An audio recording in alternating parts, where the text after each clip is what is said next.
Hello and welcome to Rajya Sabha Television. You're watching a brand new edition of India as well with me, Frank Razum Pereira. India and the US have agreed to deepen their bilateral cooperation in areas of defense, counter-terrorism and trade, and to work with like-minded countries for a free and open Indo-Pacific region. The decisions were taken as the second India-US 2+2 dialogue concluded in Washington on Thursday. US Secretary of State Mike Pompeo, along with the Defense Secretary Mark Esper, hosted their Indian counterparts, External Affairs Minister S. Jaishankar and Defense Minister Rajnath Singh, for the dialogue at the Foggy Bottom headquarters of the State Department. The first 2+2 dialogue was held in New Delhi in September last year, after the mechanism was approved by Prime Minister Narendra Modi and US President Donald Trump. In the second such dialogue, India and the US agreed to further expand their defense ties. Cross-border terrorism emanating from Pakistan featured during the 2+2 ministerial talks. On this edition of India's World, we will analyze the second 2+2 dialogue between India and the United States. Joining me on the program today are Pramit Pal Chaudhary, Foreign Affairs Editor of the Hindustan Times; Major General Dhruv C. Katoch, retired Director, India Foundation; and Prabhu Dayal, former Ambassador. Thank you to all my guests for joining me on this edition of India's World.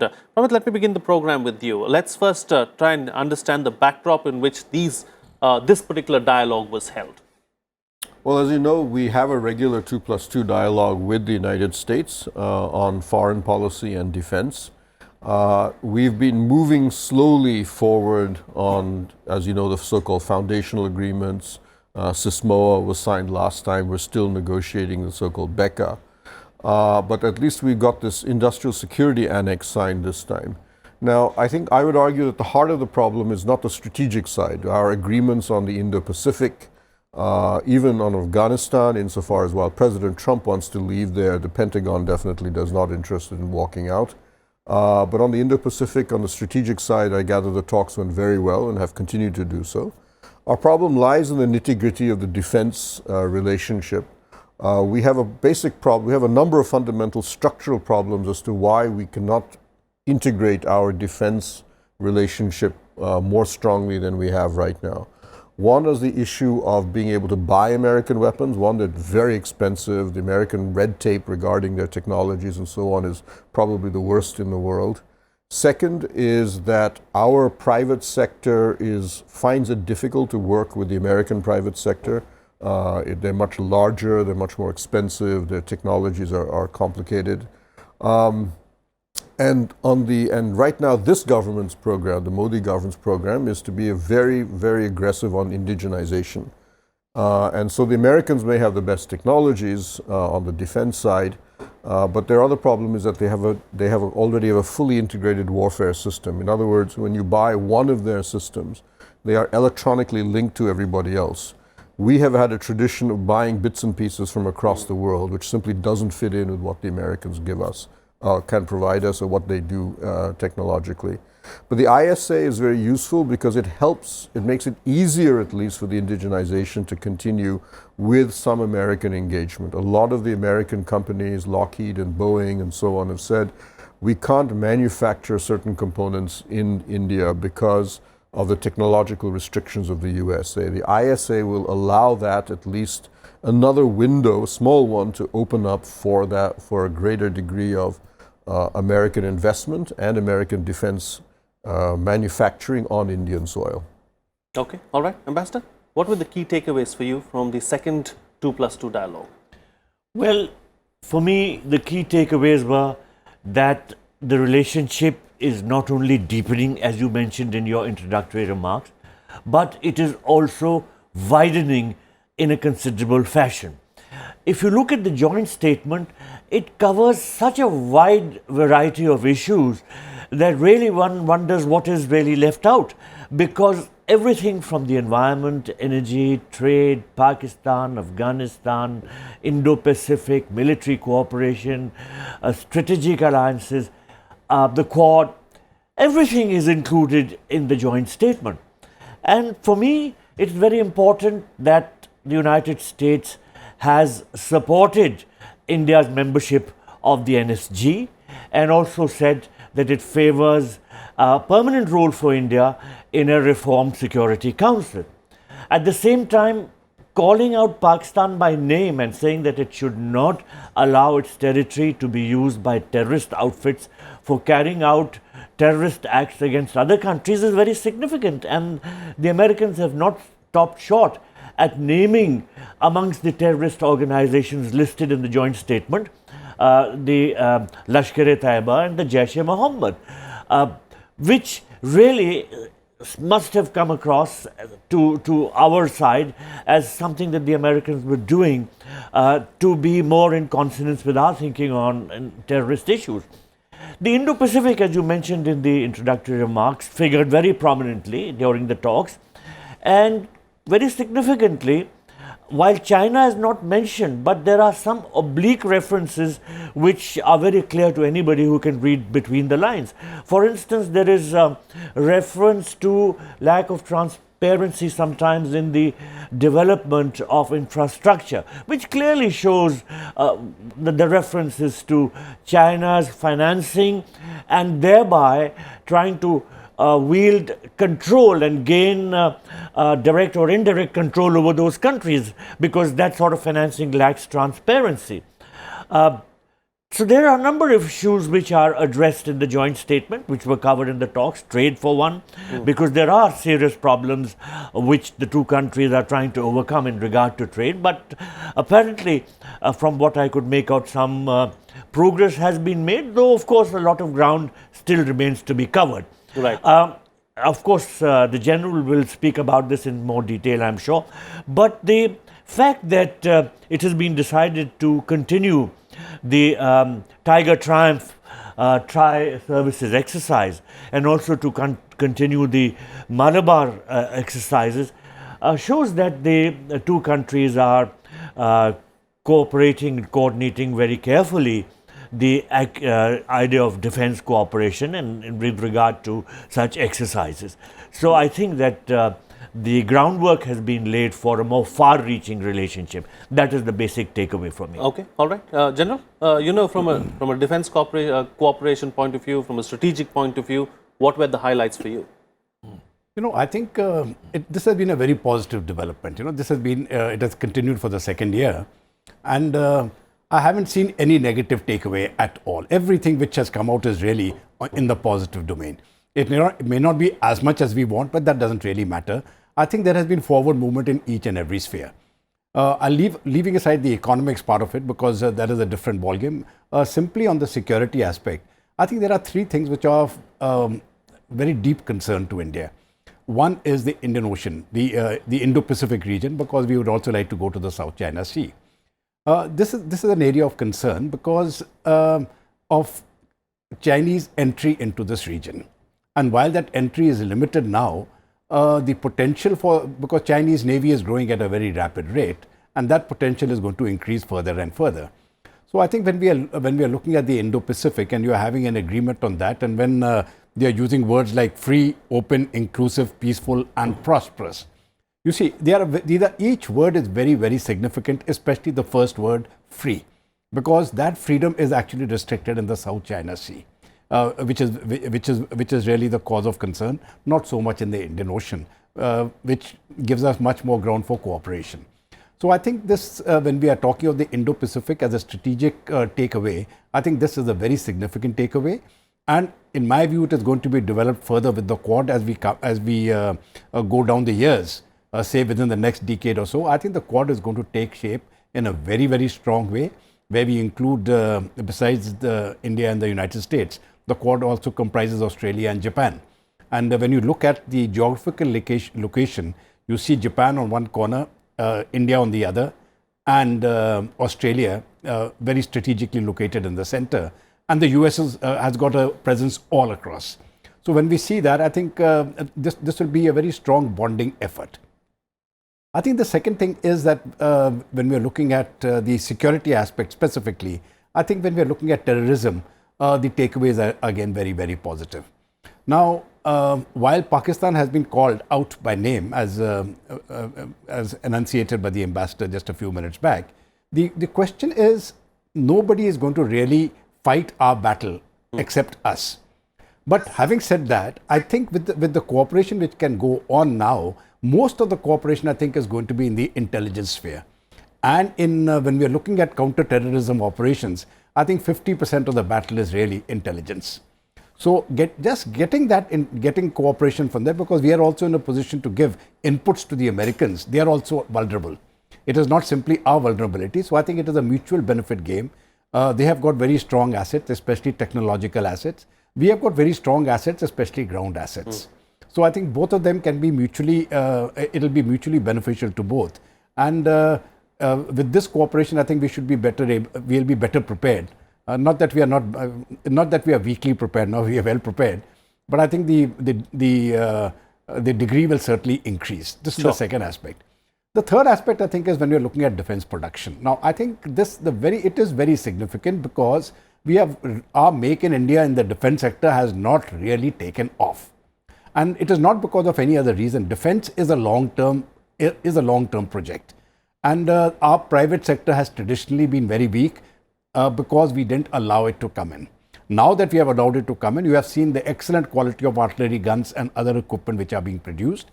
And when we are getting on to higher technology items, between the US private sector and the Indian private sector, that is where the cooperation will come in. I think they may even co-opt the Indian public sector. But the American concern has really been the security of their high technology products.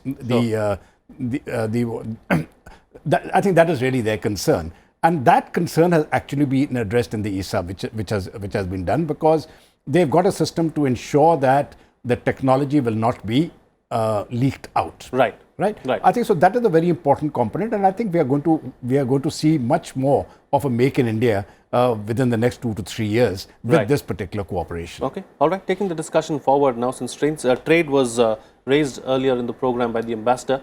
Pramit, do you believe that trade is a problem area as far as the bilateral relationship is concerned between the two countries? Trade is a big issue. In fact, it is probably the single only real obstacle left in the relationship. And that's largely because President Donald Trump himself is obsessed with this issue. The rest of his administration is not overly concerned, simply because the trade surplus that India has with the United States is about 16 to 18 billion dollars, which in trade terms is really insignificant. And if you talk to the Pentagon or the State Department, their basic response is it's not really a big issue, but the president sees this as politically important for him. So we have been trying since roughly August last year to come to an agreement with the Americans. And if you saw Alice Wells, the senior State Department South Asia officer, spoke at the Atlantic Council a few days ago, she actually said relatively positive things. She said, in fact, we have come to almost broadly agreed on almost every major point now. And a small trade agreement is what the Americans and the Indians hope to get. It may not be possible to get it before the end of this year, but possibly by January next year, in which we'll more or less address the 5 or 6 major issues between the two countries and lead America to revoke the GSP sanctions that they had imposed on India earlier. But otherwise get trade off the table, which is really the big issue, because as I said, trade is not that major a concern between the two countries. So I think we're looking at light at the end of the tunnel on that front. That's not something the 2+2 directly addressed. That's a separate set of negotiations.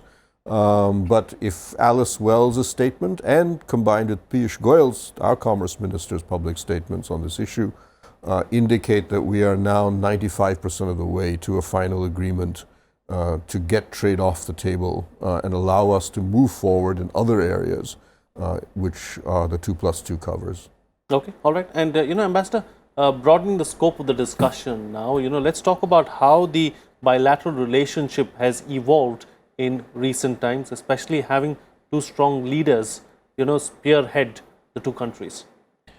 Well, President Trump is in some trouble, so I wouldn't call him a terribly strong leader at this time. Though, of course, the indications are that he will override his problems in the Senate. But nonetheless, the relationship has definitely widened a lot in the recent past. The trade issues which have been mentioned by the other panelists also are not going to be very easy to resolve in the very near term. But the fact of the matter is that we have sent all the positive signals to the United States. We have been one of the biggest buyers of their oil. And in fact, American oil supplies to India now are in excess of $6.7 billion. So the Americans are pretty pleased. You see, President Trump, all said and done, looks to make deals. He looks to have access to markets. He is a businessman. And India has definitely given indications that it is receptive to buying American products. It's another matter that the sort of access he wants to their milk suppliers or their dairy products, all that may be very difficult to provide because after all, we have our own stakes to look after. However, given the totality of the relationship, where America has an interest in having India as a partner in the Indo-Pacific, where America wants India to continue to play a role in the context of the evolving situation in Afghanistan, where America and India have joint concerns about terrorism emanating from Pakistan. There are reasons to believe that the broad basing of the political relationship will help to iron out other issues also. The other panelists mentioned that there are problems in regard to defense manufacturing, but they also pointed out how certain steps have been taken. For instance, the signing of the Industrial Security Annex, the ISA, which provides for certain safeguards for classified information which is shared between, until now between the governments, but will be shared now between the industrial manufacturing units also. So there are steps being taken to safeguard the interests of the two countries, but at the same time, there are going to be some risks involved which the two countries have to be prepared to take. The challenges are numerous. China is not mentioned, as I said, in the joint statement, but the writing is very clear on the wall for anybody to see. The Chinese presence in the Indian Ocean region is becoming a cause of concern for many countries, including the United States and India. We have some legitimate concerns about Chinese attempts to encircle us. And we are doing our own to sort of make sure that our naval presence and our own ports are able to cope up with any sort of challenge that emerges in the near future. But given the commonality of certain perspectives, there is reason to believe that the two countries will be able to push forward in a variety of respects and will be able to iron out differences to whatever extent is possible. But of course, the history of Indo-US relations has been such that there will be ups and downs. Right. There will be two steps forward and then maybe a step backward. But nonetheless, I see that the process of moving the relationship forward slowly but steadily is very much going on, and the signs are one which give hope to us in this regard. Okay. Since we're talking about China, General, how far do you believe that the US is willing to go to check China's hegemony in the region, especially in the South China Sea and in the Indian Ocean? In my view, when we are looking at the free and open passage in the South China Sea, I do not see the United States compromising on that particular stand. And that is something which the Chinese are also very focused on, because they have actually built certain islands. They have made claims over certain territories which are in contention with other countries, like with Philippines and with Vietnam. And they consider all that as being a part of the Chinese Chinese country, So if you are looking at that, then any island which you have in the ocean, you get that 200 nautical miles of that area which is yours, and it really expands your space. Now, what the Chinese, if for some reason the Chinese have always been thinking of the South China Sea as being China's sea or the East China Sea. I mean, they want to lay claim to the whole thing, and that is not going to be permitted. They have been very active there. They have actually set up a no-flying zone over there. And they have been tailing American aircraft, American ships. They have tailed Australian ships. But I think the Americans are not going to back down on this particular one, because if they back down here, then that will indicate that the Chinese have won this particular battle. So Right. I think but talking about backing down, General, as far as Afghanistan is concerned, though it's a different ball game altogether. The Americans want to pull out. Even the Defense Secretary only a few days ago said that he wants to pull out another 4,000 troops from Afghanistan. So where does this leave India and others in that particular region? Now, I think Afghanistan is going to be a very problematic issue, and it is not going to go away. The good point is, not a good point, let me say a positive to the whole thing is the Americans are not going to withdraw 100% of their troops. They are just withdrawing 4,000. I think they've got 13,000 troops there. So and the balance will, I'm not sure how many they've got there, but 13,000? Yeah, 13,000 troops there. 12 to 13,000. 13,000. So when they pull out 4, there will still be a reasonable component there. I do not think ever a time is going to come where the Americans are going to leave it completely free. I don't think the Russians want that either. They want some sort of an American presence, though a reduced presence. The Chinese, I think, would also be quite happy with some form of American presence, because then they don't have to be responsible for that area. So we are actually finding it a very, very complex situation by which people actually want the Americans there. India certainly wants the Americans there. It is to our strategic interest.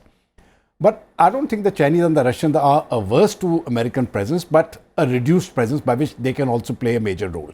The security component, to some extent, if the Americans can fill, then the Chinese and the Russians can do their own little bit of power play in that particular area. Right.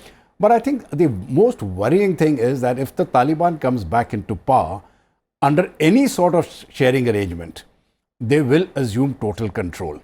It is, I find it very hard to believe by which people say that, okay, the Taliban will come in, they will share power.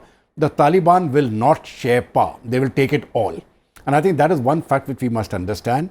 And I think worse will be they will take back the country many, many years. Right. The Afghan women, they fought very hard to get into a better lifestyle now, to get their freedoms.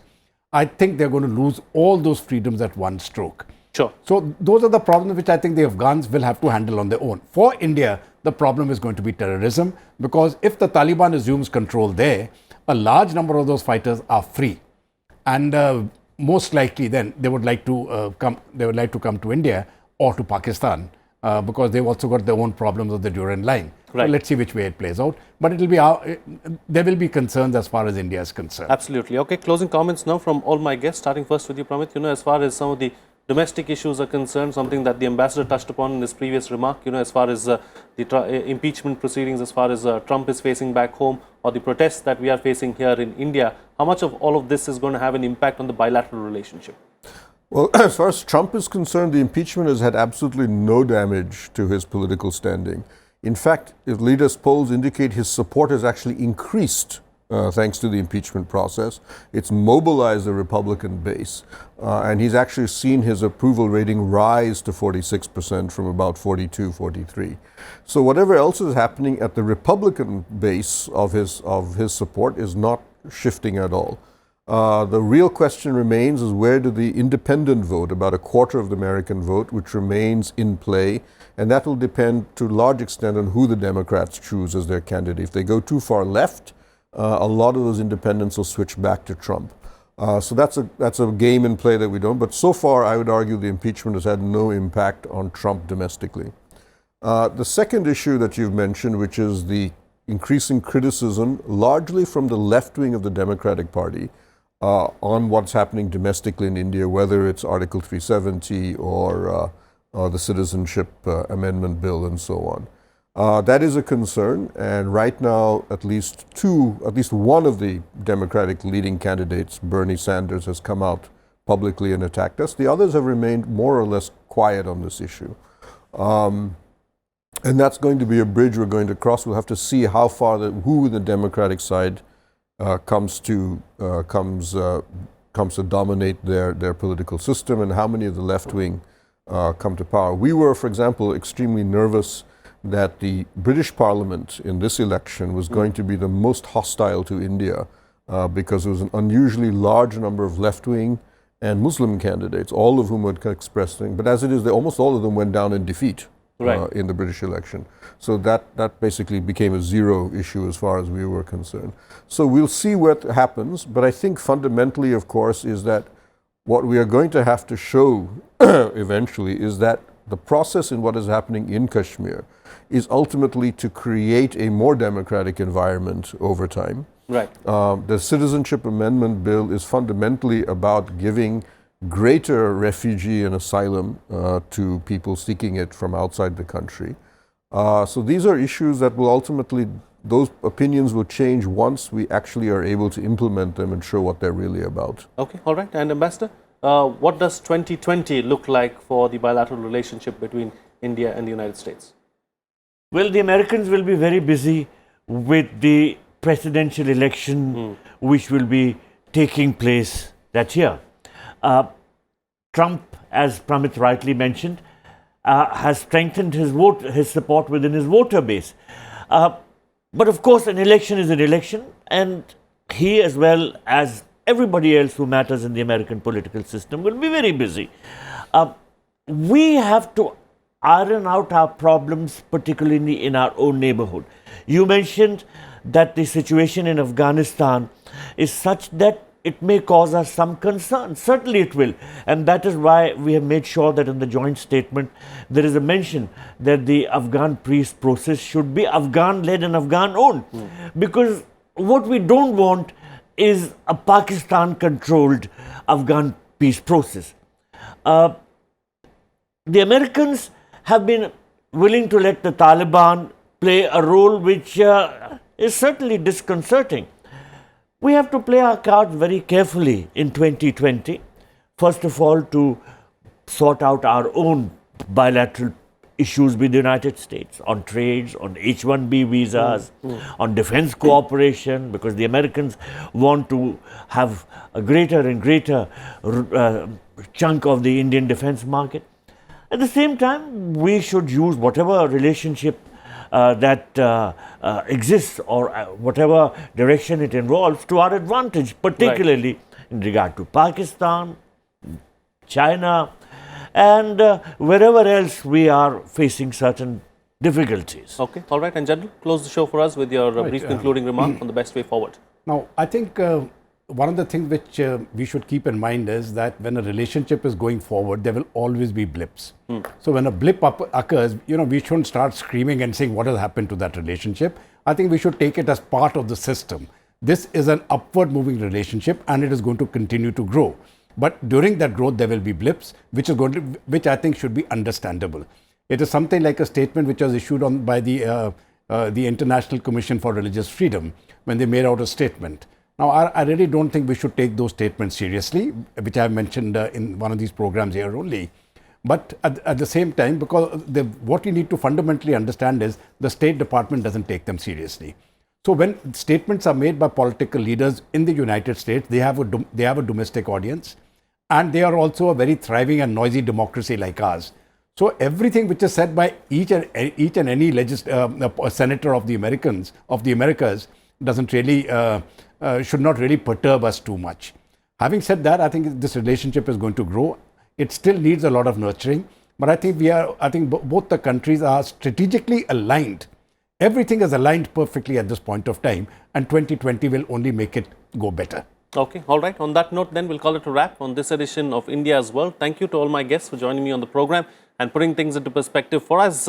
We'd like to hear from you as well. Do share your feedback with us. Our email ID is indiasworld.feedback@gmail.com. You can also tweet to us using our Twitter handles at FRP09 and at Rajya Sabha TV. That's it from me. See you again next time.